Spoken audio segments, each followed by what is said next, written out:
We are here for the latest AIDS walk happening in 5 different sites across the state of New Jersey. We are representing South Jersey AIDS Alliance, which is here on the Atlantic City Boardwalk.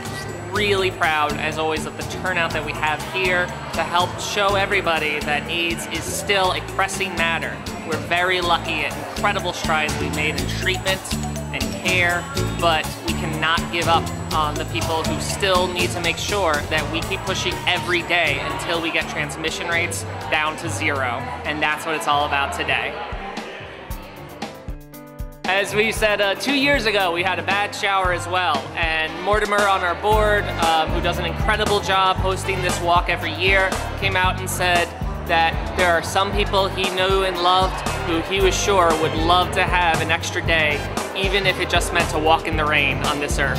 And that's the attitude that I think we all bring here, which is that nothing that the weather could ever throw at us could possibly dampen the strength that this community has.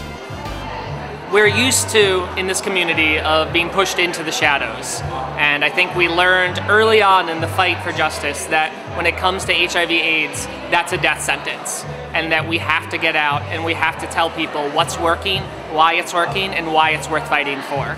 In this case right now, it is particularly important that in Atlantic City, we get the word out that we have an extremely successful clean syringe exchange program that allows us to drop HIV rates, as have happened dramatically since we've introduced it, as well as to keep people connected to people who they trust, who can help make referrals to treatment, and to provide all kinds of social services that some of the least stable among us don't have access to.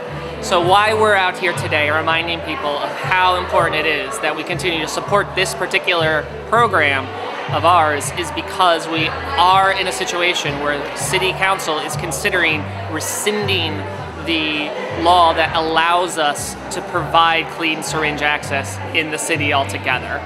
We are happy that the city has a thriving tourism district. We want to see it grow.